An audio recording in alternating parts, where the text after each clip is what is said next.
At the party, granddaughter threw red punch. White blouse turned red. Laughter hit like stones. Daughter-in-law clapped and said, "Grandma forgets." Mother smiled to survive, pushed the glass door, walked inside. On the fridge, a yellow Post-it. Big letters. Oak Crest Deposit. Friday. DPOA. Get mother to sign again. Dr. Eval. Tuesday 10 a.m. Heart went still. Mind went clear. One word. No more. Morning. Legal aid on the phone. Plan made fast. Freeze credit. New account at the credit union. Stop auto pays you don't recognize. Draft a revocation of any power of attorney you didn't mean to grant and record it with the county. Make a simple will and put transfer on death on the condo so nobody can call it theirs with a signature and a smile. Schedule your own cognitive screening with your own doctor, not doctor whoever they picked. That night, the camera pinged. Video showed daughter-in-law keying one word into car paint, selfish. Midnight clip, tire slashed. Receipt saved. Then a letter, guardianship in 10 days. 10 days to take mother's name, money, home. Court hallway smelled like bleach and fear. Inside, Post-it on a big board. Bank trail on screen. Doctor on speaker. Neighbor told the truth. Judge looked up. Guardianship denied. Protection order granted. By morning, the laughing family lost the only thing they ever wanted: access. Now watch what mother builds when boundaries lock the door and porch lights choose who comes in. In the morning, I boiled coffee so strong it tried to walk itself to church. I sat at the table that still has Tom's nick in the corner from the time he brought home a ladder that was an inch too long for our hallway. Then I dialed the number from Maple County Legal Aid because the church secretary, Francine, keeps a folder in the office marked Helplines in case someone calls and needs more than prayer. A woman answered on the third ring. She said her name was Dana and that she supervised elder services. Her voice sounded like the first step on a stepladder someone holds for you. I told her about the party. I told her about the paper towel and the Post-it note and how the laughter sounded like it had been waiting to come out for a long time. I told her about the medical release I signed a couple years back because Kelsey said the pediatrician needed it so they could pick up a prescription for Mia, and I didn't want to be the reason a child didn't get her medicine. I told her about the time I paid off a small business loan for Aaron's landscape startup because he said the bank was going to call him at work and he'd lose his job. I told her how every month seemed to have one crisis exactly the size of my wallet. She didn't say, "Why'd you do all that?" She said, "Let's see what you signed and what we can revoke." By lunch, she'd sent me a list by email. Print your credit reports and freeze your credit. Open a new checking at the credit union. Stop every auto pay you don't recognize. Draft a revocation of any power of attorney you didn't mean to grant and record it with the county. Make a simple will and put transfer on death on the condo so nobody can call it theirs with a signature and a smile. Schedule your own cognitive screening with your own doctor, not doctor whoever they picked. I took the afternoon off from the church office because the pastor had already seen my blouse. When I said personal matter, he put his hand over mine and said, "Take the time." He's younger than me, which is strange when your boss is young enough to be your son, but some people learn their mercy early. The credit union had a potted fern by the door and a jar of lollipops at the teller window for toddlers and grandmas alike. I told the woman at the desk that I needed to open a new checking account and that I wanted to make sure the old one stopped auto-paying anyone who wasn't me. She nodded and didn't try to make conversation. She printed out a list of outgoing auto-pays and circled one I'd never seen. Oak Crest reservation fee, $250, 2 months running. Another was a family phone plan, 5 lines. I thought it was 3. There were also 3 store cards under my name, authorized user, connected to an address that wasn't mine. I felt the inside of my chest go hollow and then fill right back up with the kind of heat that keeps a person standing. "The fraud department can put an alert on your file," the woman said, "and I can help you set up the freeze. It won't stop the people you love from being mad. It will stop them from furnishing a new couch with your credit score." Her name tag said Sharon. I wanted to write her a thank you note, even though what she did was her job. Sometimes a person doing their job is the holiest thing in a day. When I left the credit union, I stopped at Home Depot for a motion camera. I had a neighbor in mind as backup. Mr. King lives 2 doors down with a terrier named Peanut, who is deeply suspicious of squirrels and most men. He's a widower, retired from the electric company, and he can install anything that plugs into anything. When I told him what I needed, he didn't ask for the story. He brought his drill over and installed the camera on my porch with a little extra angle so it saw the street and my driver's side door. "2 folks were sniffing around your mailbox yesterday," he said while he tightened a screw. "Didn't touch it, but it looked like they wanted to." He cleared his throat, which I've learned is his way of saying the kind part. "You holler if you need anything." The next morning, I drove to my doctor's office.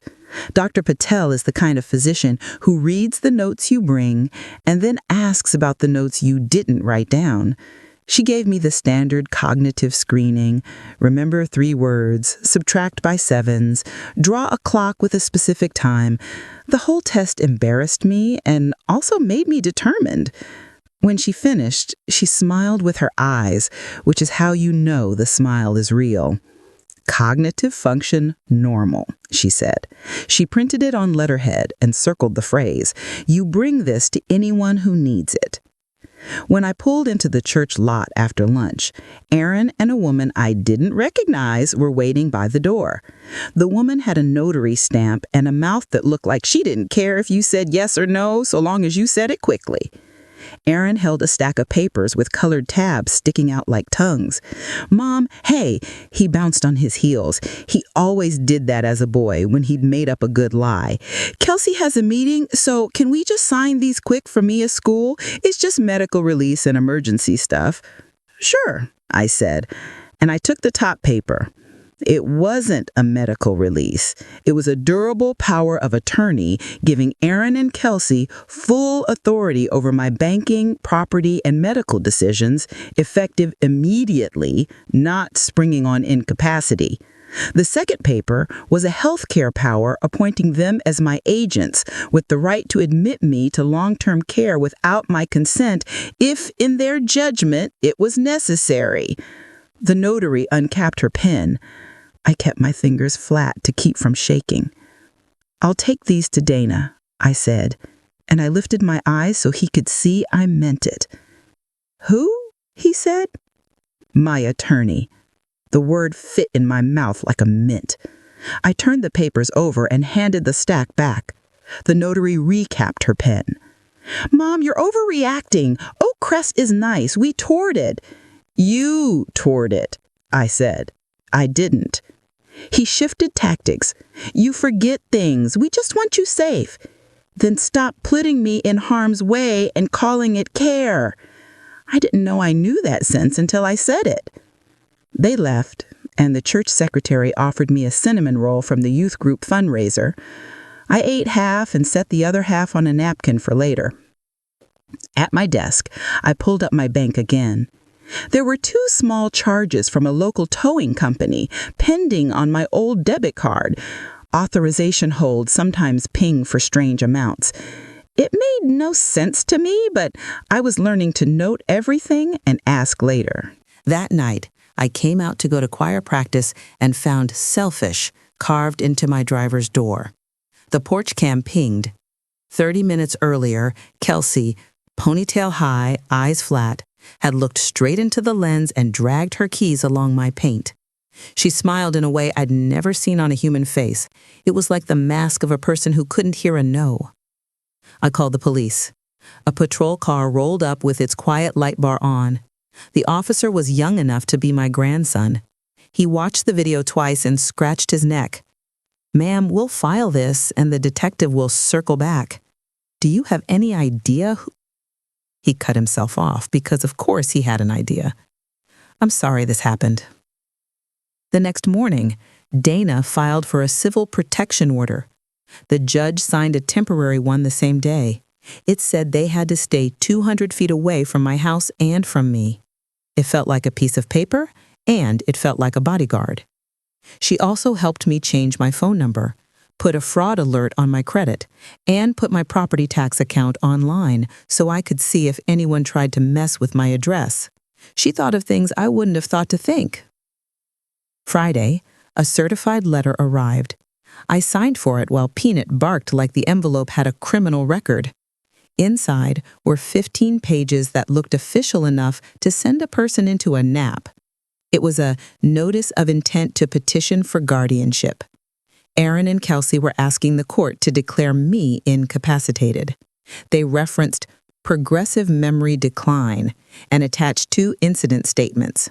One said I'd left the stove on at church, which I had. Because the timer failed, we replaced it. The second said I forgot Mia at choir practice, which I did not. I stayed with her when Aaron was 30 minutes late. The choir director had a stopwatch.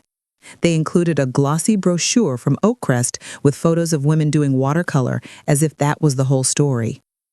The hearing was set for 10 days. I brought the packet to Dana. She read it once, then twice. Then she put her finger on the line where Kelsey had listed my assets like she was putting together a yard sale.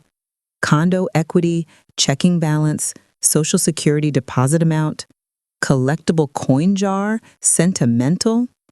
I felt a sudden unreasonable urge to protect the Buckeye helmet like it was a child. "We'll meet them in court," Dana said. "Bring the Post-it, the bank statements, the porch videos, your doctor's note. I'm going to subpoena the towing company, too, and bring Mr. King." "Mr. King?" I said. "Usins and judges like regular people. He's regular, and he saw. He'll tell it straight." The long week before the hearing tasted like tin and coffee. I changed my locks. I moved my Social Security deposit to the credit union. I canceled the family phone plan and bought myself a flip phone with big numbers because I like big numbers. The church ladies brought lasagna and something with cornflakes on top that looked like a casserole and tasted like a hug. I ate on paper plates to save myself the kitchen cleanup. Sometimes mercy is the kind where you stack the plates and throw the guilt away. 2 nights before the hearing, the porch cam pinged again at 11:52 p.m. I didn't get out of bed. The next morning, I watched the clip with my coffee. Aaron, hoodie up, crouched by my car with a something in his hand that glinted. He slashed the back tire, then the front. Behind him, just out of the floodlight, Kelsey held her phone up for light. She hissed, "Hurry up!" Peanut's bark launched down the block. They ran like teenagers. I forwarded the video to Dana and to Detective Morrow, the one the young patrol officer said would circle back. Dana emailed me back in 3 minutes. "Good. Keep breathing." Maple County Courthouse smells like old paper and new cleaning spray. The floors shine like the janitor has pride, and the bulletin board on the first floor has flyers for free tax help and a choir concert at the high school and a notice with tear-off tabs for a 14-year-old who mows lawns. I took the elevator because I wanted to arrive with breath left in me. Our judge was Honorable Rebecca Carlisle. She's in her 50s, hair pulled back in a no-nonsense way, and eyes like she's seen 1,000 versions of your story, and she still cares which one you are. Aaron and Kelsey sat with their attorney, crisp and navy. Kelsey wore a cardigan the color of sincerity. Aaron looked like a boy who cheated on a test and prayed the teacher would be too tired to notice. Their lawyer started soft. Mrs. Sutton's cognitive decline has become a safety issue. My clients have been forced to assume responsibility in difficult circumstances. The choice of Oakcrest is not punitive, it is compassionate. Uh-huh, Judge Carlisle said, as if compassion always rents a bouncy house. Dana didn't posture. Your Honor, my client is capable. What she is not is compliant with being controlled. We have evidence of attempted financial abuse, coercion, and vandalism meant to force access to assets under the guise of concern. We put the post-it on an easel, and the yellow jumped like a hazard sign. Dana had blown up the image so even the back row could read the words, "Get Lori to sign again." We played the porch videos. The room went quiet in that way people go quiet when a thing is too blatant to argue with. Mr. King, in his good flannel, told the truth without embroidery. He has the kind of face that makes people want to tell the truth back. Dr. Patel testified by phone, her words steady on speaker. Cognitive function, normal, she said again, and I loved her for the plainness of it. We showed bank statements with those reservation fees to Oakcrest. Dana laid out a timeline with colored tabs, my favorite thing, to show how the money movements lined up with Kelsey's note and the party and the visit to my work. Then Dana called me. My heart pounded like the used drums on Sunday, but when I took the stand and laid my hand on the Bible, I felt a courage that wasn't new. It was mine from before I learned how to please other people. Mrs. Sutton, why didn't you speak up sooner? Because I wanted to be needed more than I wanted to be respected, I said. The sentence came and sat down beside me. People shifted in their seats. It's a hard thing to admit out loud, but it's the kind of thing that once you say it, can't own you anymore. Aaron's lawyer tried to rattle me on cross. Isn't it true you left the stove on? Yes, I said. At the church. The timer failed. We replaced it. Isn't it true you forget appointments? Sometimes, I said. That's why God created calendars and my friend Francine. He held up a printed photo someone had snapped at the party, me in a red-stained blouse. Do you always make a scene? I didn't throw the punch. A few people laughed, the kind of laugh that is a small prayer. Kelsey took the stand last. Dana didn't raise her voice or her eyebrow. She just asked one question and clicked play. The courtroom watched Kelsey lean into my porch camera and carve selfish into my paint. Then the midnight tire video played. When the lights came back up, Kelsey had her eyes closed like the light hurt. The judge took a 10-minute recess. People filtered into the hall for water and texts. Dana leaned over and whispered, "No matter how hard this is, you did beautifully." She smiled with her eyes, like my doctor. I realized I'd built a little army, and they were not made of money. They were made of people who showed up. When Judge Carlisle returned, she didn't wrap the decision in soft language. "Petition for guardianship is denied," she said, and the gabble of her voice did the work of the one on her desk. Immediately, Mrs. Sutton is competent. This court finds credible evidence that the petitioners have engaged in coercive and harassing conduct.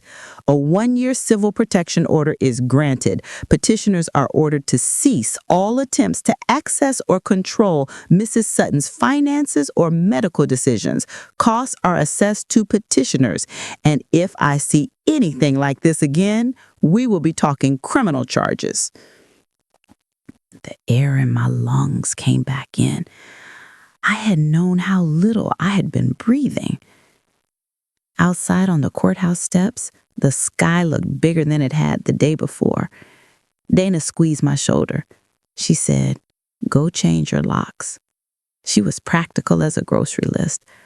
I already have a locksmith scheduled for 4. I was learning how to be the person who plans her own safety.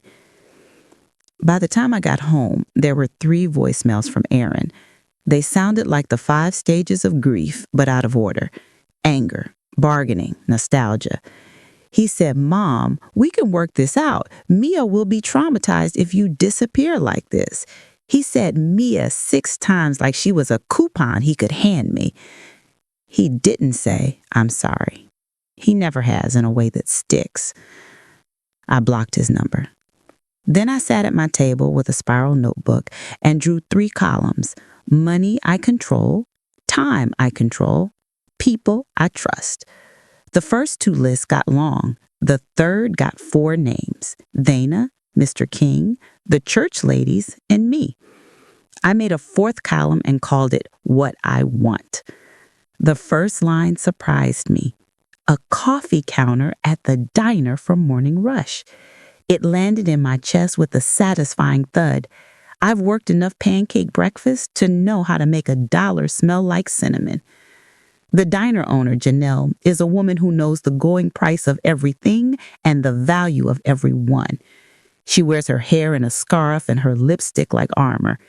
I pitched porch-like coffee, just a corner of her front counter with a refurbished brewer, good drip, and muffins so folks grabbing carry-out didn't have to wait behind the omelets. She didn't ask for a business plan. She looked me in the eye and said, "You stock it, we split profit 60-40, you set your hours, and I'll keep the church folks in refills." We shook hands like 2 farm wives buying hay. I ordered a used brewer and a glass display I could polish with Windex. I made a sign out of chalkboard: "Boundaries make better coffee." I brought Tom's Buckeye helmet and set it by the tip jar. When the coins clinked the first morning, I thought about how many years of my life had not had their own sound. That night, after my first day selling 12 muffins and 29 coffees, my phone pinged with a fraud alert I'd kept on because vigilance is a habit until it becomes personality. 3 declines hit my old card number in a row at a salon and a home improvement store. Another ping showed the Oak Crest auto draft bouncing like a check on a trampoline. At 12:03 a.m., a tow truck rumbled down Maple Street toward the cul-de-sac where Aaron and Kelsey live. Mr. King texted me from his window. He has the neighborhood's best angle. Tow at Hart Place. I stared at the blue light on my nightstand and realized I didn't feel victory. I felt quiet. By midnight, they hadn't lost everything. They'd lost the thing they took: access. And that felt like the beginning of everything I hadn't had. In the weeks that followed, the coffee counter found its rhythm. Morning rush at 7:15, a lull at 9:30 for the preschool moms who needed caffeine and conversation, another bump at 11 when the courthouse employees walked over for muffins that looked like they belonged at a bake sale. I learned which regulars want jokes and which want to be left alone. I learned that retired mail carrier named Howard likes his coffee so hot it should have a lifeguard, and that he will tip $1 every time you remember to put a napkin under his muffin. People started calling me Porch Light Lori, which made me look at my own porch differently at night. Sundays changed too. I still sing alto, flat on the top notes, but faithful. After the 9 o'clock service, I opened the counter for the 10 o'clockers and put out a plate of snickerdoodles that make grown men sigh. The church ladies donated mismatched mugs with chips that feel like history in your hand. Janelle teased me for giving away the good cookies. I told her we tied what we love. She told me I'm dangerous when I get happy. I told her I've decided to be dangerous like a fence is dangerous, not like a knife. One afternoon at the library, I saw Mia. She was in a school polo, thinner than she'd been at the party, eyes older. She saw me before I saw her. For a long second, she froze. Then she lifted her hand and wibbled her fingers like she was trying to wave without moving air. I waved back. We didn't talk. A librarian slid me a note on my way out. Kids' librarians are the original safe houses. In pencil, in careful letters, it said, "Grandma, my mom says I can't call. I'm sorry about the punch. I didn't know." I folded the note and put it in the pocket of my sweater, the one Tom used to claim because it smelled like my perfume after washing. At my kitchen table that night, I wrote a card I didn't mail. "When you can call without getting in trouble, I'll be at morning coffee. Love you. Wash your hands. Do your homework. Be kind to the kid no one picks for kickball." I slid the card into my Bible, and every Sunday when I turn the pages, the weight reminds me that hope is not consent. It is a seed you plant in your own dirt and water with restraint. There were still flares from the old life. One evening, a patrol car stopped in front of my house for a wellness check after someone anonymously reported that an elderly woman was wandering and confused. I opened the door with my hair in a clip and a spoon in my hand from stirring soup. I showed the officer the protection order and my driver's license. He apologized. I handed him a snickerdoodle because I had a tray cooling on the counter. He blushed. Detective Morrow closed the vandalism case with a warning that sat like a bookend on my week. "Call if anything else happens," he said. And his voice wasn't the kind that gets tired of women who are certain. The district attorney had watched the videos. The protection order held like a fence that finally had posts. Fall came to Maple Grove with the smell of leaves and the sound of high school bands. At the coffee counter, I added pumpkin bread and apple hand pies that made the courthouse clerks go quiet for a few minutes. Quiet is a compliment when you bake.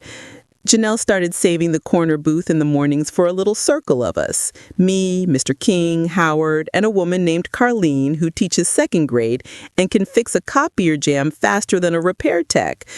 We talked about the price of eggs and the gossip we pretend not to care about. We did not talk about my son every day. That is how healing looks. It's not that the wound never happened, it's that it stops party crashing every conversation. On the Wednesday before Thanksgiving, the county paper did a human interest story about starting again after 60. The reporter was 26 and wore boots that cost more than any shoes I own. She sat at the counter, recorded my answers on her phone, and cried when I said the part about wanting to be needed more than respected. She asked if I regretted the drastic decisions I'd made. I said the only thing I regret is waiting so long to value myself properly. When the article came out, that sentence was in big letters next to a photo of me in my apron holding a coffee pot like a flag. Women started coming in to tell me their own stories. A daughter who kept borrowing money and never paying it back. A son who wanted passwords for convenience. A niece who had grandma signing things she didn't read. I wrote my 3 columns down on index cards and started handing them out like recipes. Money I control, time I control, people I trust. On the back, I wrote 3 phone numbers: credit bureau, legal aid, and the church office. I used to think you had to be a martyr to belong to a community. Turns out you can also be a gardener, handing out starts for other people's courage. Winter in Ohio is a long, gray sentence with a few semicolons of sun. It puts a person in mind of reflection because there aren't as many distractions. I found myself making soup and thinking about Tom, how he would have held my shoulder in the courthouse hallway and said, "Measure twice, cut once, Lori. You measured." He used to leave notes on the fridge in block letters like a kid. "Watch the birds. Buy flour. I love you." I imagine his handwriting next to Kelsey's on that yellow Post-it, and I remember that handwriting reveals what the mouth won't say. Sometimes I allow myself to remember Aaron as a boy, standing on a stool in our kitchen, beating batter like he was drumming a victory. He used to put a ridiculous amount of sprinkles on cookies and declare them rich. Guilt is a ghost that loves those memories. It will stand on your porch and knock like it's a friend. I have learned to answer the door with both hands on the frame and say, "Not tonight." One Monday in December, Kelsey walked into the diner and stopped just inside the door like the heat surprised her. She wore sunglasses even though it was snowing outside, which told me what she was hiding.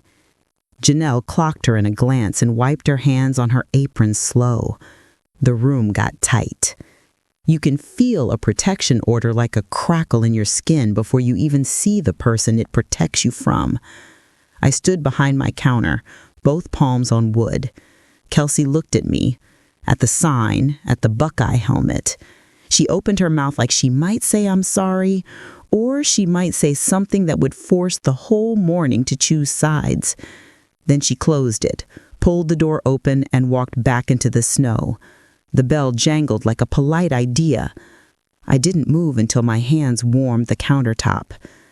Janelle made eye contact and flicked her eyes at the no soliciting sign and then back at me. We smiled, small. I poured coffee for a man in a reflective vest and kept my voice light. Boundaries are not the absence of conflict. They are the absence of a performance you don't want to put on. Christmas came without my usual sense of dread. I used to approach December like a woman about to go on stage in a dress that doesn't fit. Now it felt like a night shift at a hospital. Work worth doing, quiet rewards, relief when the sun comes up. I bought myself a small artificial tree at the hardware store because I wanted to see lights in my front window. I decorated it with cheap glass balls and one good ornament, a ceramic slice of pie Tom and I bought the first year we were married because we couldn't afford the whole pie. I baked extra hand pies and put a sign on the counter, "For anyone who needs a holiday to be gentler." People paid full price anyway. Generosity is a river with more sources than you think. On New Year's Day, the church has a tradition. We write one word on a little card and tuck it into our pocket like a compass. I used to write things like patience and kindness because I assumed I needed to be more of those things. This year, I wrote claim. I claimed my time, my money, my porch, my name. When people call me Lorraine now, it sounds like a woman who lived through something and started living on purpose. Spring brought little greens and big trouble for people who rely on someone else's yes. I heard through a neighbor, Maple Grove carries news like a helpful rumor, that Aaron had started working with a roofer out of necessity. He wore a tool belt every day and came home with the marks of honest work on his hands. I didn't feel vindication. I felt calm. People who have to pay their own bills grow in the places they were hollow. The library note wasn't the last thing Mia sent me. In April, the children's choir sang at our church, and I sat in the back row on the aisle because back rows have easy exits. Mia stood third from the left, hair in a braid, eyes scanning the crowd. She saw me and didn't see me in the way children protect themselves. She sang the verse about being a light and stumbled on 2 words. The director gave her a nod. When she recovered, I felt a warmth in my throat that might have been pride. Afterward, I didn't go up to her. I didn't put her in the position of choosing. I went home and wrote another card I didn't send. I am proud of you when you try again. Trying again is a grown-up kind of brave. That summer, I hung cafe lights over my porch because suddenly I wanted to sit outside at night without fear. It took me 3 tries to get them straight. Mr. King came over with a level and a joke. Peanut tried to eat a zip tie, and we both laughed hard enough to startle a squirrel into admitting guilt. I thought of all the lights I'd left on for a person who would never ring my bell. Then I flipped the switch and let the little bulbs tell the neighborhood I was home. One hot afternoon, a woman my age came into the diner shaken. She wore a nice blouse and the look of a person who hasn't slept through the night in a year. She asked if I was the coffee lady who beat guardianship. I told her I didn't beat anything. I set a boundary and a judge saw it. She told me her son wanted view-only access to her bank for convenience. She said the word convenience like it might as well be a gun. I gave her an index card with my columns and wrote legal aid and 3 credit bureaus on the back.